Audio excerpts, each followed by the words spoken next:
Hey yo yo yo, salut les turfeuses, salut les turfeurs, bienvenue pour un nouveau pronostic de Benoît Requin. Ok, place au pronostic du quintet du samedi 21 décembre direction Paris-Vincennes pour le prix d'Évreux, trop attelé, 2700 mètres, 16 partants, réunion 1, course 4, indice de confiance 2 sur 5.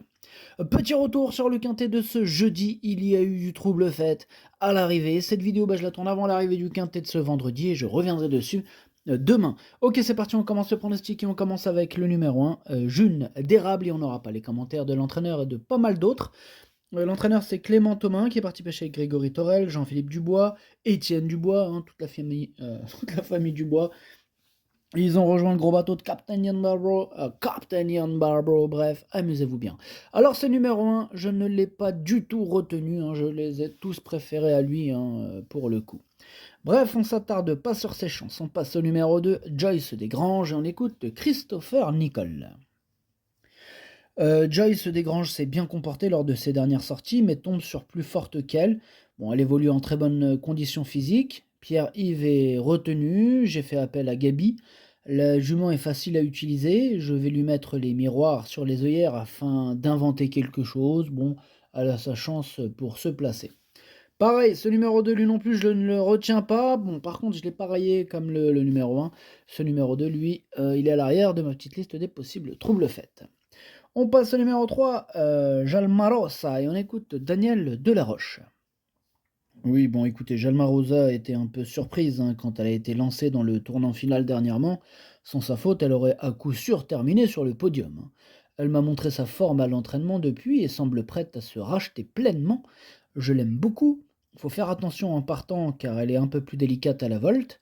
Avec une course limpide, elle a un très bon rôle à jouer. Elle a un très bon rôle à jouer, nous dit Daniel Delaroche avec ce numéro 3 que j'ai rayé. On passe au numéro 4, Jalouse d'Olivry, on écoute Jean-Michel Baudouin. Jalouse d'Olivry a très bien couru sur les 2100 mètres et n'a été devancée que par Jamaica Brown, que je craignais avant coup. Elle a très bien récupéré de ses efforts, il faut la préserver et utiliser sa pointe de vitesse, d'autant plus sur les 2700 mètres. Bon, elle est peut-être un poil moins bien sur ce parcours, mais cela n'est pas un problème. Elle dispose d'une très bonne chance. Bon, là pour le coup, je suis d'accord avec Jean-Michel Baudouin, elle dispose d'une très belle chance, moi je l'ai mis 5e. On passe au numéro 5, Julia Keno, et on écoute Pierre-Yves Verva. Julia Keno a encore très bien couru et aurait pu prendre un accessite avec un peu plus de place pour finir lors de sa dernière sortie. Elle est restée en pleine forme et les 2700 mètres ne vont pas la déranger. Bon, lorsqu'elle se présente pieds nus, elle ne déçoit quasiment jamais. L'engagement est idéal et tout semble réuni pour qu'elle termine dans le quintet. Tous les feux sont au vert pour Julia Keno, que j'ai gardé aussi, mais en toute fin de combinaison. On enchaîne avec le numéro 6, Jet Society, et on écoute Mike Esper. Qu'est-ce qu'il espère, Mike, avec ce 6? Mike, il espère que Jet Société n'a surtout pas démérité dernièrement. Bon, elle s'est rapprochée en dehors et a fait son possible. Elle est mieux quand elle peut être préservée un maximum en dedans. Elle a bien travaillé, tout se présente bien avant coup. Elle n'a plus assez de pieds pour être déférée ou plaquée, par contre. Voilà, bon. Aussi, du coup, on lui laisse les alus de 40 grammes, mais elle est compétitive en courant bien battu en dedans. Ouais, ok, merci. Mike espère être à l'arrivée. Je l'espère aussi, puisque ce numéro 6, moi je l'ai gardé, mais en bout de combinaison. On passe au numéro 7, Joma Ove, et on écoute Sébastien Ouivet. Joma Ove a bien tenu sa partie dans une épreuve similaire au début du mois, en prenant le second accessite. Elle avait déjà annoncé un regain de forme lors de sa sortie précédente à Argentan. Le rallongement de la distance ne va pas la déranger. Elle avait d'ailleurs gagné sur les 2850 mètres de la grande piste l'hiver dernier. Une fois de plus, tout sera une question de parcours. Ouais, une question de parcours. En tout cas, moi, il m'embête un peu ce numéro 7. C'est un regret. C'est mon deuxième cheval de complément canon partant. Attention, je vous rappelle que ce quintet est ouvert. On passe au numéro 8, Joy Genilou, et on n'aura pas les commentaires de l'entraîneur. Là, tout à l'heure, c'est Grégory Torel qui est parti pêcher avec ses amis, amuse-toi bien. Bref, ce numéro 8, c'est celui qui m'embête le plus. C'est lui mon gros regret, c'est lui mon cheval de complément en cas de non partant. Attention, possible cassage en vue. Là, on passe au numéro 9, c'est Jolie Indienne, et on écoute Arnaud Desmottes. Ah bah jolie indienne, elle a bénéficié d'une course rythmée dernièrement, comme elle les apprécie, pour venir de l'arrière-garde très bien finir et s'imposer, hein. Samedi, elle monte un peu de catégorie, mais elle est restée au mieux. J'ai volontairement fait l'impasse sur un engagement pour que ses pieds repoussent en vue de cette course intéressante. Elle peut confirmer si le train est soutenu. Bah moi, il me plaît bien ce numéro 9, j'y crois, je l'ai gardé, je l'ai mis sixième. On passe au numéro 10, Jalousie de Lille, et on écoute Charles-Marcel Bruno.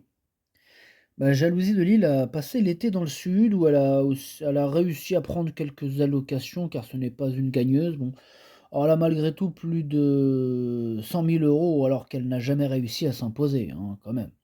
Bah, elle a ensuite eu le droit à des vacances. Bon, samedi, elle effectue une simple rentrée avant de repartir au soleil. L'impasse est conseillée. Ouais, bah je m'attarde pas sur ses chances à ce numéro 10 que je raye. On passe au numéro 11, Javadanama, et on écoute Jérôme Dubrail. Javadanama avait connu quelques problèmes de santé après sa victoire dans un quintet fin septembre et elle a dû sauter un objectif. Samedi, l'engagement est idéal et j'ai essayé de la préparer au mieux. Elle travaille sérieusement depuis un mois et me paraît revenue à un bon niveau. Même si elle court bien fraîche, elle peut manquer d'une course pour envisager la victoire, mais sa place est dans le quintet. Ouais, bah, course ou pas, moi je l'ai gardée très haut. C'est même celle que j'ai placée le plus haut. C'est mon préféré, ce numéro 11, et je l'ai installé en tête. On passe au numéro 12, Joya du Citrus, et on écoute personne, on n'aura pas les commentaires de l'entraîneur, c'est Clément Thomas qui est parti pêcher avec ses amis, amuse-toi bien. Bref, c'est le numéro 12. Lui aussi, je l'ai gardé assez haut, hein, il me plaît beaucoup ce numéro 12. Attention à lui, il peut faire mal, je l'ai mis quatrième. On passe au numéro 13, Journée rêvée, pareil, toujours pas les commentaires de l'entraîneur, Jean-Philippe Dubois, amuse-toi bien avec tes amis. Ouais, ce numéro 13 fait partie carrément de mes préférés, je l'ai mis sur le podium, lui carrément à la troisième place. On passe au numéro 14, Jamaïca, et on écoute Glenny Delone. Jamaïca s'est bien défendue pour sa première à la maison, elle est à environ à 80%, elle n'a pu trouver l'ouverture pour finir, mais il faut la mener ainsi. Elle est sur la montante, elle ne peut rêver meilleur engagement, c'est un peu sa course du meeting, hein. Maintenant, elle est dépendante du parcours et a besoin d'une course fluide, elle est bien tonique le matin et évolue à son meilleur niveau. Il est ouvert ce quintet, oh là là, ils sont nombreux à pouvoir espérer se mêler à l'emballage final, la preuve avec ce numéro 14 que j'ai pas retenu. Ouais, il faut bien faire un choix, mais il est en plein milieu de ma petite liste des possibles troubles faites. On reste sur cette liste avec Justicia Glam, hein, on écoute Hervé Siono. Bah, Justicia Glam s'est retrouvée dans un mauvais dos pour son retour à l'athlé. Sa prestation était bonne et elle a plu à son partenaire. On va lui remettre juste un peu de poids car elle était un peu trop légère. Physiquement, elle est très bien et l'engagement est parfait. Avec un peu de réussite, elle doit participer à l'arrivée. Ouais, qu'est-ce qu'il est ouvert ce quintet. Ce numéro 15 non plus, je l'ai pas retenu, mais c'est lui le chef et le capitaine de ma petite liste des possibles casseurs de tickets repérés. Attention. Et on termine avec le numéro 16, Jet Set. On n'aura pas les commentaires de l'entraîneur, on l'a dit tout à l'heure, c'est Étienne Dubois qui est parti pêcher avec ses amis, amusez-vous bien. Bref, ce numéro 16 fait partie de mes préférés, j'y crois dur comme fer et je l'ai mis deuxième. Le pronostic, ça donne 11, 16, 13, 12, 4, 9, 6, 5. Merci d'avoir suivi cette vidéo. N'hésitez pas à mettre un pouce bleu si la vidéo vous a plu. Pour accéder à tous mes tickets pour la course du Quintet, rendez-vous directement en description de la vidéo. À jouer avec modération. Bonne chance. Chopez-le moi. Ciao.